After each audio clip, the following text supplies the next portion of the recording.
Hi, I'm Tina. This is part of a little series we're doing on how Oak Point Property Management conducts property inspections on our different properties. Today we are at a small Rambler in the Great Mills area, thus the small bedroom. But I just want to briefly show you some of the things we do when we are doing inspections. If this was a move-in or move-out, we would document everything being open because there's nothing that would invade anyone's privacy at that time. Today we're not doing that. We're just going to do a brief overview.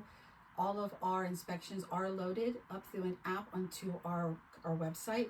It documents pictures and notes that go to the owners and tenants portal so that they can see everything that I documented during the inspection. So today I would make sure obviously that the door opens and shuts, locks are functional, that the lights do come on.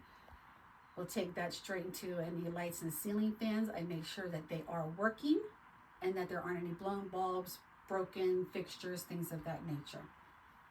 I will also check windows to make sure that there's no leaking, no broken glass, things of that nature.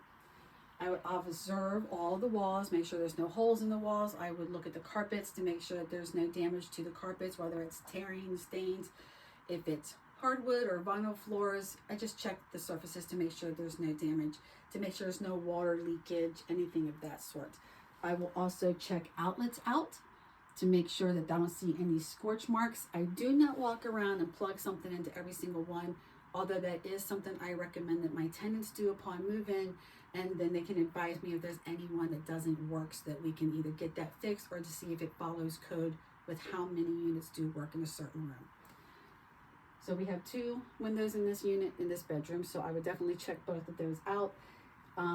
This is just a curtain closet, but if there was an actual closet here, I would observe the doors. I would make sure that the doors do open and shut briefly. That would be during move-ins and move-outs usually. Make sure the shelves and whatnot are stable and in good condition.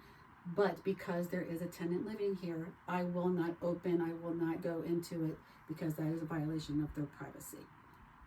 I will also point out that this room has a smoke detector, CO2 detector.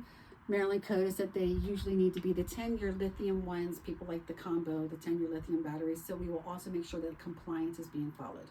Thanks for joining.